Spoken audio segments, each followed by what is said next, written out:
Hi everybody, welcome to the video surprise of the day. Today's video surprise is on my 2024 Toyota Rav4. Supposed to be 5,000 miles, and I'm going to do an update on also showing what kind of problems I have. Before we get started, hit the subscribe button, the bell icon to be notified new videos. And if you like my video to the end, please help me out with a thumbs up. Welcome everybody. So if you're looking for an economical, reliable commuter vehicle or family vehicle, you might want to look at this RAV4. I know it's been talked about many times. And this one's Celestial Silver. Yes, it has some extra features like the mud guards, the black hole emblem, which I really care for. It has the lift gate and moonroof as a package. So that's the one that came with this one. It's an XLE front wheel drive.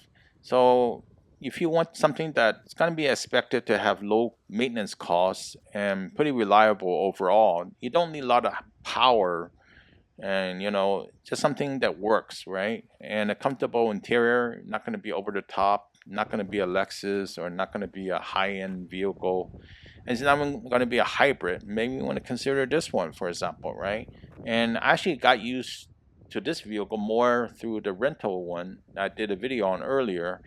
And I said, well, this vehicle actually does work if it's going to be your second or third car in your family, or just basic commuter vehicle that you don't really want to spend a lot of money on. You just want to be frugal, for example. So you might want to check out this one. It's not going to be perfect, as I'll explain later. Start out with the engine compartment. Insulated hood, which is nice. 2.5 liter inline 4, 203 horsepower, 6,600 RPM, 184 pound-feet at 5,000 RPM. Great vehicle. This one's not a hybrid, so you can see the battery, the 12-volt battery is in the front over here. Easy to maintain, really nice. And MPG is 27 city, 33 highway, and 29 combined. So that's something to note, because I'm going to tell you a little bit more about that later. So, and this one uses old W16 motor oil. You can see everything is well, there's a lot of space to work on your vehicle. Yes, it has an 8-speed automatic transmission, and it works great, and it's not too noisy overall. I mean, it's really not a luxury vehicle. It's more of an ordinary economy vehicle. But I think it looks pretty good for the proportions outside. And I'm going to tell you a bit more when you close the hood. Yes, it feels solid, but you do hear a little bit of the metal sound or boom sound. So you put in the comments what you think about that. So let's start with the driver's side here. Power windows, power locks. I have the nice chrome handle. That's pretty nice. And the seats have lumbar support, forward, up and down as well too. Cloth seating. Actually, cloth seating is not really that bad. I know a lot of people don't like cloth seating. Yes, we have a cover on the headrest over here in particular to keep from getting dirty. No day and night mirror, so that's something. And let's take a look at the buttons. Look like just like any other RAV4. And the steering wheel, there's no leather wrapped steering wheel in my case. Okay, so this is the dash over here. It's very basic. You got the tachometer, the speedometer, and the fuel gauge and the temperature gauge is on the right. And you notice I'm only averaging 27.1. This has auto start and stop. You don't want the auto start and stop in a non-hybrid. You get the limited one. So that's the only one that doesn't have it. You want only a gas only one.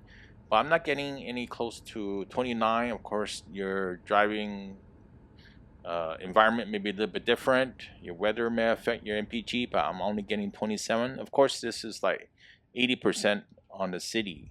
It's driven 80% on the city. This is my infotainment screen. It's not really that big, even though the screen looks bigger. It is. I can't really play any audio for you over here, but the audio is not bad. It's not going to be super great. It's not going to be like the JBL system. So this is the stats that you're going to read over here. And I think the dashboard and everything looks pretty nice. I mean, the stitching is on the side, different levels. I mean, I still think it looks pretty good.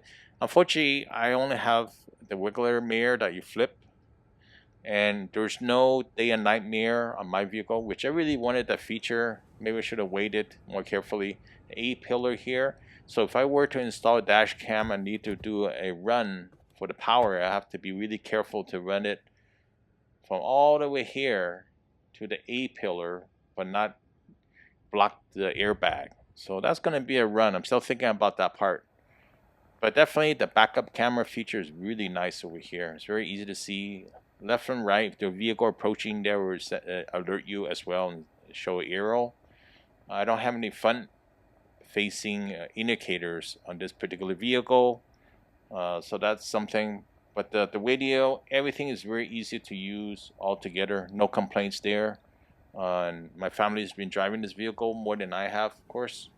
And I'm going to turn on the hazard button over here and see if I click on that, and also have the lights on. I'm going to walk around a little bit more. I'm going to show you how that looks like. Notice that on the side mirrors, there's the turn signal that's alert is on. Also on the front, you got the headlights and also the turn signal on. And also on the left, left and right is going to be the same. So no differ. Also, you see the turn signal indicators also on the side mirrors. In the back over here, you notice that it looks like a wheel light bulb, and it is. There you go. This particular one, I have also the doors ajar a little bit. On this one, we have the package where you get the lift gate, but it comes with the moonroof. It's a package. Unfortunately, we don't need the moonroof in this vehicle. Notice the vehicle has a nice looking interior. I know it's fabric, but you even have the armrest. You can fit 2 cups as well. There's some hard plastics on the doors and such of that. Kind of get used to it. It is more of a utility than anything else. And in a lot of times, I would think about this as more of an economical car, and it works great. 2025 is probably going to be the same model. They're probably going to refresh it in 2026. I could see there's be some differences. You could hear that. It's hard plastic. Only the little armrest area is soft, cushiony. And I did have the windows tinted. You probably noticed that a little bit darker, but it's not that bad. Over here, we see that there's no lumbar support for the passenger. You only could go up and down and move forward and back. A bummer. You have to get the limited if you want the lumbar support. And on top of that, the view is pretty good overall. I mean, nothing to complain about. Yes, they're going to be hard plastics on the doors, front and back as well too. But it looks pretty good unless you start touching it, right? So we did encounter a few problems with the vehicle, minor cosmetic thing. So the door trim over here, you see the bottom part. I have a photo of this. Unfortunately, I didn't make the video fit. But basically, it snapped out somehow. And the dealer actually took care of it under warranty. We just a little bit surprised that it snapped out.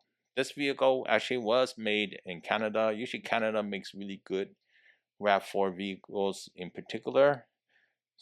Okay, so I just want to show you before and after. So the dealer did fix it under warranty. So it was a little bit annoying when that thing wasn't flush to the door and popped out with a big opening. I can never fix it. I couldn't figure out how to fix it. It looks like something got bent or something. I don't know.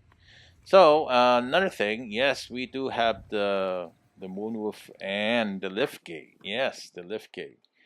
XLE emblems are extra besides the mud flaps, mud guards. They're added. But let me know if you find a good cargo net, because you can buy an OEM cargo net. Frustrating. You have to get a Lexus, I guess, like an NX or something like that, just to get the cargo net that fits. It doesn't work. The Lexus one doesn't work for the RAV4, unfortunately, as well too.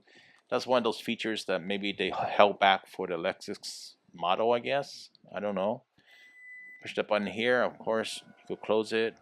I don't think it had the foot function that you could just kick it, then it'll close. Okay, I gotta say these tires look pretty nice. 255/65 R17. It's not gonna be the best, firm tire, firm ride type of vehicle or luxurious ride, and it does absorb a lot of the road noise and cushion. 540 for the tread wear, which is pretty nice. It will last a while, and the front and back are the same size, so nothing too special on that. If you upgrade to say some of the hybrid model, the XSE or the other trim, you may get different tires. But these tires are reasonable, and some of the vehicles I actually seen the Firestone as an alternative tire. So that's something to note. This definitely is an economical vehicle overall. RAV4 has one of the best selling vehicles out there. Of course, a lot of people went for the hybrid. We're kind of maybe on the fence for the hybrid, but we didn't want to pay a little bit extra for this second vehicle over here. That's something if you want to consider 219 horsepower and more horsepower and more torque, 219 horsepower would definitely be something you want to check it out.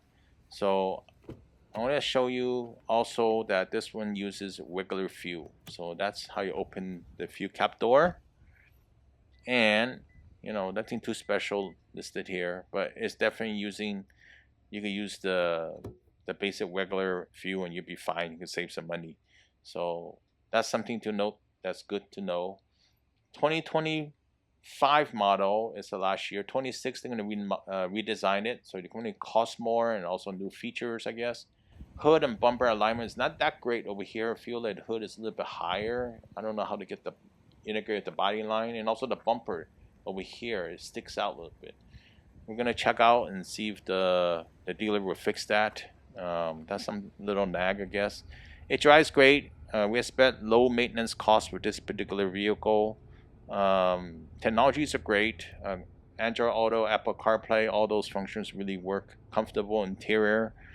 We wouldn't. I think the power wise is great. So it has enough power. It's not going to be a sports car or anything like that. It's not going to be a Lexus as well too.